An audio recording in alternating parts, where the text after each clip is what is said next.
Um momento de deboshon com Dios, para coragir, inspirar e bendicionar. Bom Bini.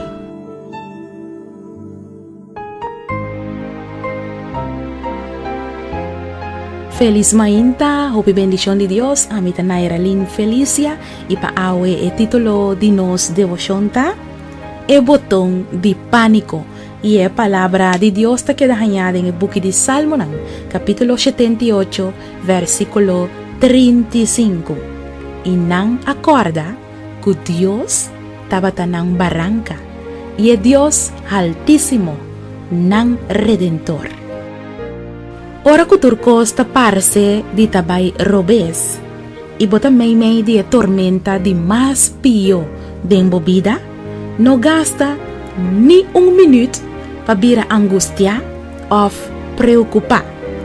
Como un cristiano, bo no tem ningún motivo para temer, para sobra, bota sirve un Dios grande y poderoso, un Dios que primi que nunca lo elagabo of abandonado.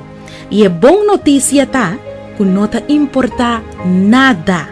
Dios siempre te tiene na su promesa nan. Hasi orashon y pide Dios forsa para vencer turbo carga y turbo dolor nan.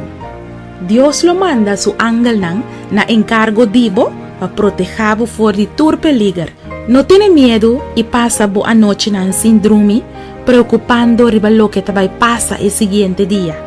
Confía bo problema nan na Dios y está capaz y fiel.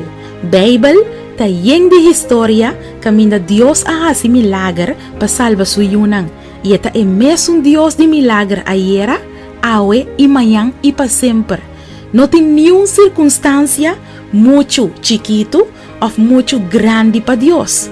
No tiene ninguna oración que queda sin guardo escuchar o contestar.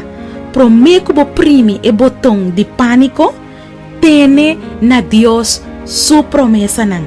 Palabra de Dios avísanos hoy en Salmo 78, versículo 35, y nan acorda que Dios tabata nan baranka, y es Dios altísimo, nan redentor. Tienen a Dios su promesa nan. Pone bo fe y bo confianza en bo Dios altísimo y bo redentor. Laga nos reza. Tata santo, Dios justo y Dios bon, Dios fiel y Dios de tu confianza, danke pa el sangre de Cristo Jesús, que ahora nos por vence tu prueba sin ningún temor, sin ningún pánico, pa sobre Jesús mestra nos redentor, en el nombre de Cristo Jesús. Amén.